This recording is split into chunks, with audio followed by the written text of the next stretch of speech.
Relatos de uma viajante do século passado. Desde muito nova eu amo viajar.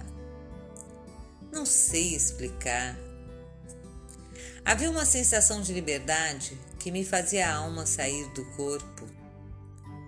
Um prazer tão intenso como breve, que visava garantir que eu tivesse histórias para contar para os meus netos. Sonho de criança mesmo. Talvez de tanto ouvir minha mãe dizer que me queria livre para viver, resolvi me arriscar a morrer. Vai entender essa juventude. Só sei que quando meu pai me levou de carro até a sede da primeira TV digital do Brasil, a Music Television, eu estava me sentindo como? Coração na boca. O convite havia surgido meio que do nada. Uma amiga do namorado de outra amiga que eu tinha conhecido numa das minhas aventuras na Bahia me encontrou nos corredores da Faculdade de Filosofia e Ciências Sociais com uma fita crepe colada na palma da mão. Você faz história, não é isso? O que está fazendo perdida aqui? Eu. Ué, você não fazia letras?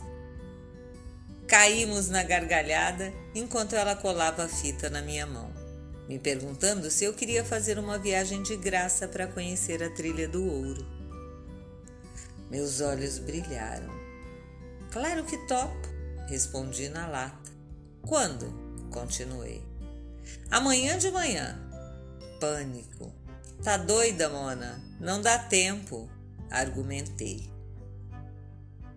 Me ajuda nessa, amiga. Eu tô estagiando lá e prometi encontrar alguém. Na próxima festa te pago uma cerveja para me contar como foi a viagem. Topei, pois as festas da USP eram as melhores. Comprei uma ficha telefônica, corri para um orelhão e liguei para a pessoa indicada na fita em minhas mãos. Confirmei minha presença e corri para casa para arrumar as malas. Para quem não sabe o que é um orelhão, apresento-lhes uma foto do que foi o principal meio de comunicação de finais do século passado, para quem vivia a viajar como eu, ou não tinha condições de ter um aparelho de telefone fixo em casa. Quanta história para contar! O que hoje chamamos de créditos eram fichas que carregávamos nos bolsos de calças jeans. O padrão de exclusão econômica é que não mudou e, já nessa época, elas sempre acabavam antes que pudéssemos terminar a conversa. Era madrugada do dia 6 de julho de 1997. Enquanto eu consultava um guia de ruas, meu pai dirigia seu Fiat 147 para encontrar a sede da MTV Brasil. Vocês acreditam que para se locomover na cidade, a gente tinha que andar com um guia gigante na mochila? Inacreditável. Mas conseguimos nos encontrar nos mapas e chegamos no horário marcado. Quando finalmente chegamos ao edifício Victor Civita, no bairro de Sumaré, em São Paulo, saltei tão rápido que não notei sua arquitetura modernista, nem suas influências de arte déco, tentativa de afirmação de uma cultura tipicamente brasileira. Muito antes que esse edifício tenha sido construído, o terreno nas alturas da cidade abrigara construções com uma vasta relação com a história das comunicações no Brasil. Hoje sei que o edifício foi construído sob os auspícios da Semana de Arte Moderna, primeiro movimento a questionar o caráter eurocentrista da arte, o que chamamos de herança do colonialismo. Quantos detalhes já me apontavam para a necessidade de valorização da cultura brasileira? Mas voltemos. Estamos no edifício Victor Civita, tombado em 2019 devido ao seu inestimável valor histórico, cultural, arquitetônico e artístico. Nossa primeira parada. o edifício símbolo da comunicação brasileira, tinha em sua fachada a obra de um refugiado, retratando outros refugiados. Coincidência? Me apresentei timidamente na portaria e logo me levaram para uma sala onde alguns dos viajantes também aguardavam não menos ansiosos que eu. E logo partimos de carro rumo a São José do Barreiro, na divisa entre o estado de São Paulo e o Rio de Janeiro. Eu, que estava habituada a viajar na Dutra, me encantei com a mudança de cenário, assim que chegamos à antiga Rio-São Paulo. Verdes vales e montanhas, e aos poucos a gente ia se entrosando e trocando expectativas. Depois é que fui entender mais sobre o Na Trilha das Férias, projeto que visava mostrar opções de viagens baratas e interessantes para o público jovem, apostando nas imagens digitais, como vocês podem comprovar nessa foto de jornal. É isso mesmo, gente. A gente revelava as fotos e comprava jornal impresso. Foi nessa pegada que embarquei naquela viagem em busca de aventura. E passadas mais de 2 décadas, me arrisco de novo, dessa vez para encontrar aquela menina e captar-lhe as memórias. Memórias de caminhada repleta de promessas não cumpridas e dispersas sob o véu da ilusão que me mata um pouco a cada ano, desde que deixei aquele Fiat 147 toda a segurança da casa dos pais para me arriscar a caminhar. Deve ter sido o sentimento dos que seguiram esse caminho para as Minas, que na época ainda se chamavam Gerais, ou ainda dos meus antepassados. Ainda não tinha falado neles, não é mesmo? Eles também saíram de suas terras, movidos pelo medo da fome e pela sede de aventuras. Os ancestrais maternos já estavam aqui desde que a minha avó foi laçada no mato, como dizem, e assim viveu toda uma vida de serviço. Seus filhos foram obrigados a migrar devido à fome causada pela grande seca nordestina em meados do século passado. Os paternos saíram de uma ilha dos Açores e vieram para essas montanhas no início do século. Sim, uma parte das minhas raízes reside aqui. Os corpos dos meus ancestrais também alimentaram as florestas dessa serra. Como contadora de histórias que me tornei, ouso dizer que também sentiram os que voltaram por ali, cheios de ouro garimpado que precisava passar pela casa dos quintos, mas resolveram desviar. Um bando de santos do pau oco blasfemando contra o imposto a pagar, o tal do quinto dos infernos. Confesso que não foi fácil desenterrar um monte de sonhos que ela deixou enterrados sob as pedras que compõem aquele caminho que outrora foi dos indígenas, depois dos descaminhos do ouro, do tráfico de afrodescendentes, das roças, caçadas, conservação ambiental, ecoturismo e agora turismo de base comunitária e agroecologia. Partiu? Viajar no século passado? Navegar é preciso, viver não é preciso. No mote desse papo de colonizador que queria convencer a tripulação a embarcar ao invés de viver e gastar o dinheiro que ganhou navegando, os convido a navegar nessas memórias para ajudar as próximas gerações a evitar que toda uma diversidade cultural seja perdida. Nesse pequeno memorial fotográfico, Retratos de uma Viajante do Século Passado, busco não só tirar essa história do peito, nem que para isso seja preciso novamente cruzar aquela trilha, que, dizem, um dia foi do ouro, só que dessa vez saindo desde Mambucaba até São José do Barreiro. Porém, mais que isso, assento memórias em palavras para angariar a atenção, para despertar emoção, até mesmo para causar alguma comoção. Que me julguem os que andam sem coração. A ideia de escrever esse relato de caráter tão intimista me ocorreu depois que minha filha encontrou uns negativos antigos guardados no fundo de minha memória. E num rápido e fervoroso encontro do passado com o presente, meu filho apresentou num aplicativo a possibilidade de revelar os velhos negativos do meu passado. Bergson dizia que um país sem memória perde a sua história. E passados mais de 20 anos de tão enriquecedora aventura embrenhada na Serra da Bocaina, na rota de um caminho de pedra que acabou desembocando na Bahia, na qual eu criaria meus filhos, recriando uma nova geração de ilhéus. Talvez sejam só minhas. E para que dividi-las assim, por meio de um recital digital? Mas o outro poeta também havia dito que tudo vale a pena se a alma não é pequena. E a minha está cheia de memórias dessas décadas submersas no caldeirão cultural dos que buscam fincar raízes, ou que jazem tão profundas quanto as águas que nos separam desse continente decadente. E é nesse sentido que apresento os relatos de uma viajante que chegou a essas terras no século passado.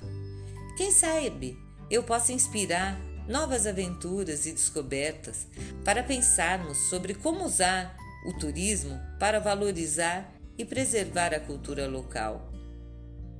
Todo esse processo de revelar as fotos me levou a pensar sobre os sonhos e o poder do tempo. Tempo que eu tinha de sobra e hoje parece faltar. Sonhos que nem percebia, se originavam de uma agonia que eu não sabia de onde vinha. Ah, se eu tivesse ontem a informação que hoje eu tinha. Se pudesse encontrar você no passado, o que você faria? Será que alertaria você mesma para não cair no que agora sabe que era armadilha? Ou será que se calaria?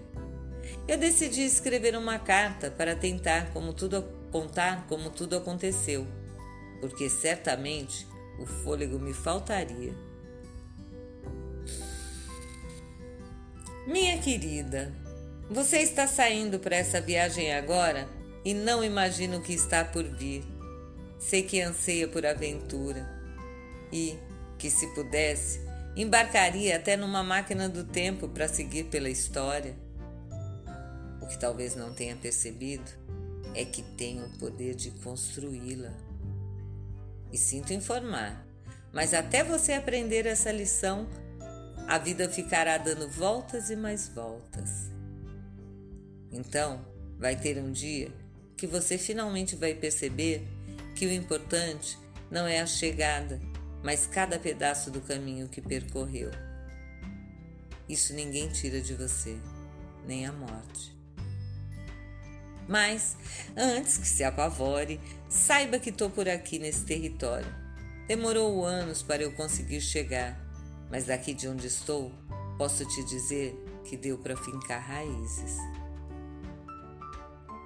E, por falar em raízes, são tantas as coisas que eu gostaria de dizer, mas a mais importante é: atente onde você vai projetar as suas.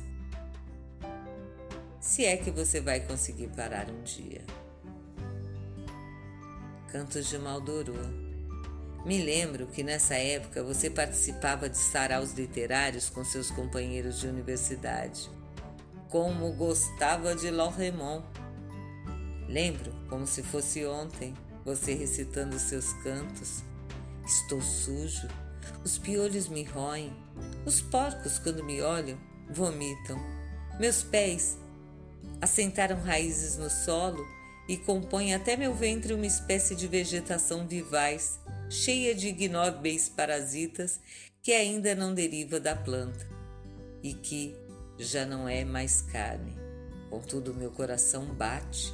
Debaixo da minha axila esquerda, uma família de sapos fixou residência. Debaixo de minha axila direita, há um camaleão que se lhes move numa perpétua caçada para não morrer de fome.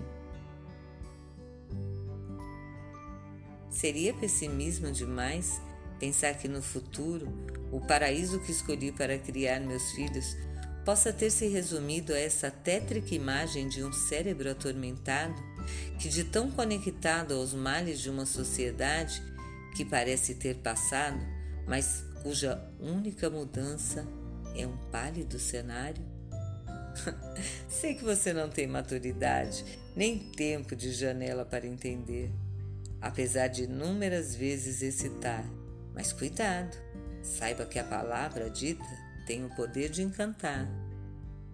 Menina bonita, cuidado com os encantos e, já que você vai resolver viver à beira-mar, cuidado quando o seu canto a sereia ecoar, pois não sei se devo alertar, mas quase sempre vão tentar te enganar. Mas vamos devagar com o andor, que o santo é de barro. Atenta na trilha e nas pessoas que encontrar no caminho. Deixa as águas fluírem dentro do seu coração. É lá que vai encontrar a emoção que busca, ainda que sem aparente razão. Descobrirá que viver é preciso, navegar é que não é preciso. Sim, seu coração estava disparado nessa foto. Adorava viajar na caçamba só para sentir o vento batendo forte na sua face.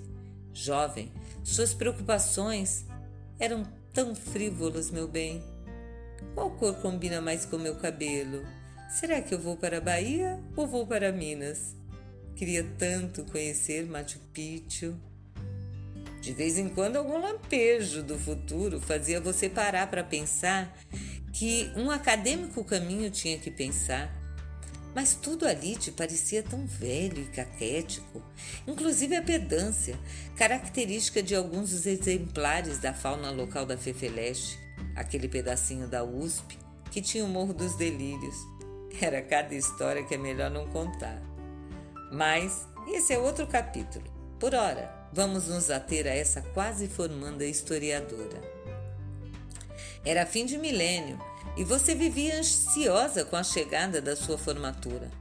Era óbvio que não ia ter festa. Presos à capital do capital, tudo que você e seus amigos queriam era juntar uma grana para viajar. Verdade que você não aguentava mais a metrópole e tudo que pensava era sair daquele trânsito cinza e daquelas horas de espera para pegar condução. A perspectiva de uma pós era certa e maçante, como as horas na rodovia Regis Bittencourt.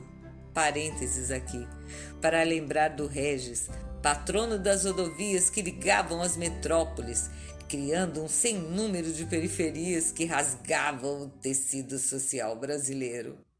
Bem verdade que possibilitaram crescimento e riquezas, mas o preço foi alto para os pobres.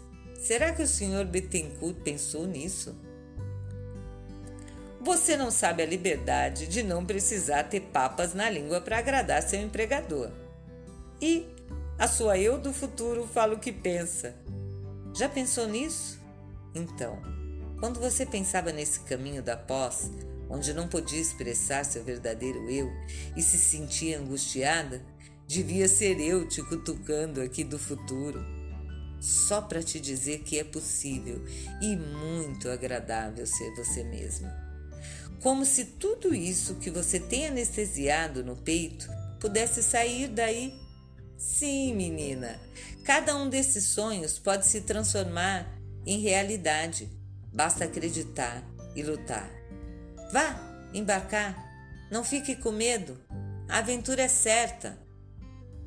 Sair andando com a mochila nas costas desde a nascente do rio Mambucaba, no ponto mais alto da Serra da Bocaina, em direção ao litoral sul do Rio de Janeiro, naquela trilha singular denominada Estrada Cesareia, nome de uma fortaleza feita de pedras, construída por Herodes no Mediterrâneo Oriental há quase 2000 anos.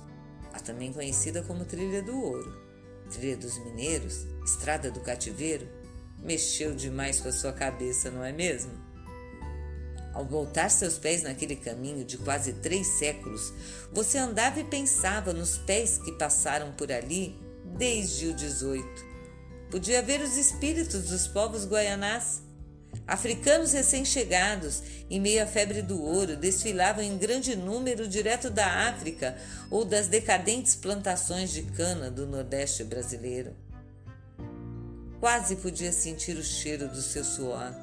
Cansados, em meio à construção da estrada, assentando lado a lado as pedras tiradas do rio Mambucaba, que você podia ver, soluçava. Você se lembra que em menos de 1 hora de caminhada, cerca de 1,5 km a partir da portaria, já se deparou com a majestosa e inesquecível Cachoeira de Santo Isidro, naquela trilha íngreme, e nosso guia logo avisou: se tá com dó de sujar o tênis, é melhor desistir, que vai sujar.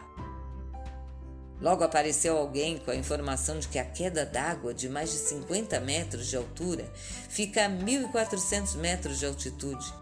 Saudei Mamãe Oxum e agradeci aquela brisa fresca, porque o sol estava de rachar coco. Alguns diziam que a região tem tradição economicamente ativa desde o século XVII. Mas ao caminhar naquelas pedras e lembrar que no caminho estiveram os pés descalços dos índios guaianazes, tamoios, tupinambás, não poderia deixar de pensar que havia atividade econômica entre as serras da Bocaina, do Curral e da Mantiqueira muito antes dos europeus invadirem seus territórios.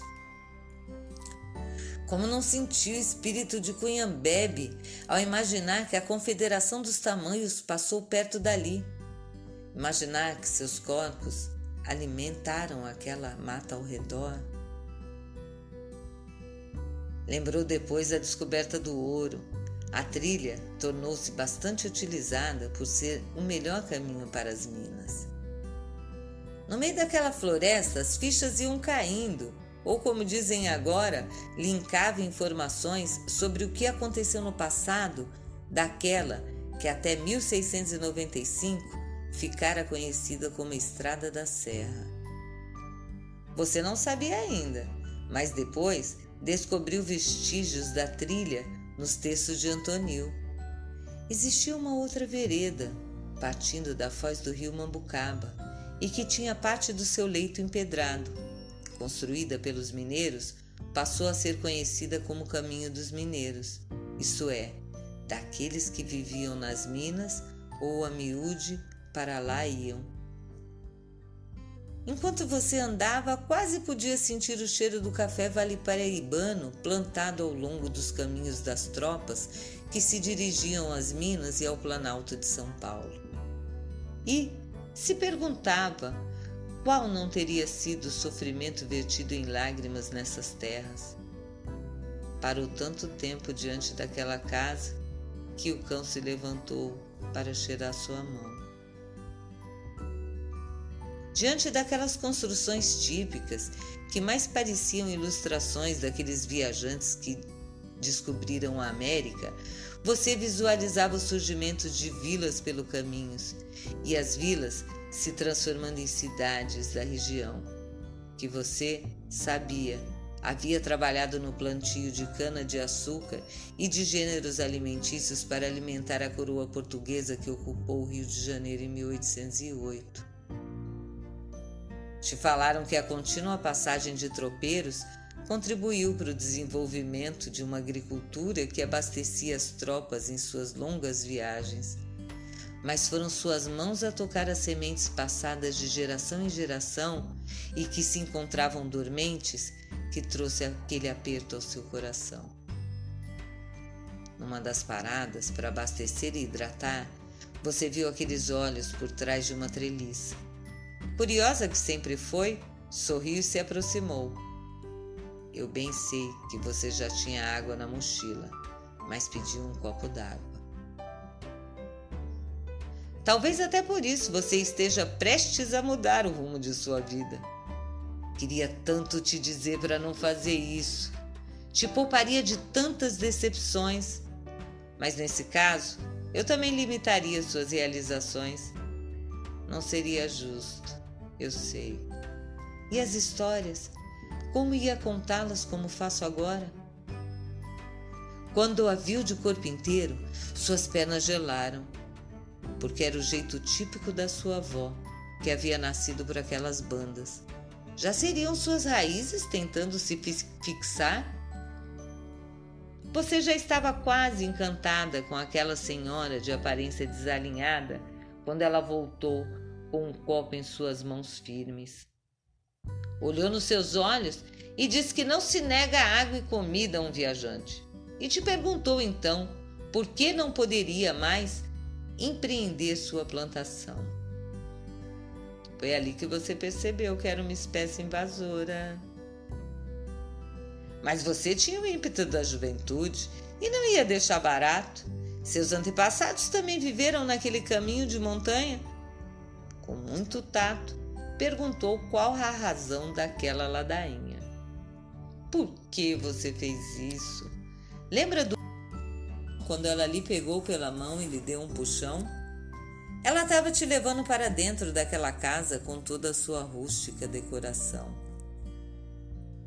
Aquela matriarca mudaria sua vida para sempre, mas você nem imaginava. Só deixava que ela lhe conduzisse, e quando a casa terminou suas mãos, num saco ela afundou. Isso é milho, com o qual meus pais e meus avós alimentaram gerações de viajantes. Me diz, por que eu não posso plantar? Como é que você podia argumentar? Em questão de segundos, seus sentidos pareciam faltar e todo aquele papo de preservação ambiental começou a perder o sentido. Que se dane se eles praticavam a coivara. Eram pessoas reféns de quem os deveria proteger com suas varas. Logo chamou a equipe para gravar aquele lamento. Quem sabe essa ação poderia ajudar a contribuir com seu sustento.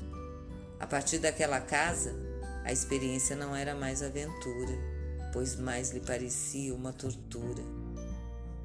O caminho íngreme, os mosquitos, os tropeços e finalmente o barreiro que lhe sujou as roupas num tombo que seria o primeiro de vários que tomaria naquelas terras. Distraída no mundo das ideias, pensava no que mais poderia fazer para aquela penúria reverter. Parece que quanto mais se aproximava do mar e o rio crescia, aumentava também o abandono daquelas pessoas reféns de um Estado que só sabia cobrar, jamais ensinar. E desde então você tem andado atormentada com esse extermínio. Não adiantou entrar para o primeiro programa de pós-graduação em ciência ambiental numa das melhores universidades do país. Aliás, também não resolveu largar tudo para rodar o Brasil com as melhores escolas do país trabalhando em agências de turismo pedagógico. Você quer surtir o efeito, se deixar levar e embarcar na aventura de viver ilhada, nem participar de audiências, conselhos ou coletivos. Tudo continua como dantes no reino de Abrantes e, ao que tudo indica, você vai viver para ver uma terceira onda da colonização que se iniciou com a invasão portuguesa. A menos que seja possível mudar o destino e viver em realidades paralelas, onde o egoísmo não seja maior que a disposição de partilha. Num território tão rico, certeza que tem para todos viverem com dignidade. De qualquer maneira, estou te mandando esse relato só para você ter um vislumbre do que vai encontrar pelo caminho. Não, ainda não encontrei um pote de ouro, mas posso afirmar que encontrei um tesouro, a sabedoria ancestral preservada pela comunidade tradicional. Mas essa é outra história que fica para a próxima memória. Não tem fim. Relatos de uma viajante do século passado, escrito por Alexandra Campos, fotografia de Alexandra Campos e Kiko Ribeiro, digitalização e edição de imagens Gabriel Campos de Carvalho, realização Fundo Municipal de Cultura de Angra dos Reis, nativa da ilha, apoio Prefeitura de Angra dos Reis, Secretaria de Cultura e Patrimônio.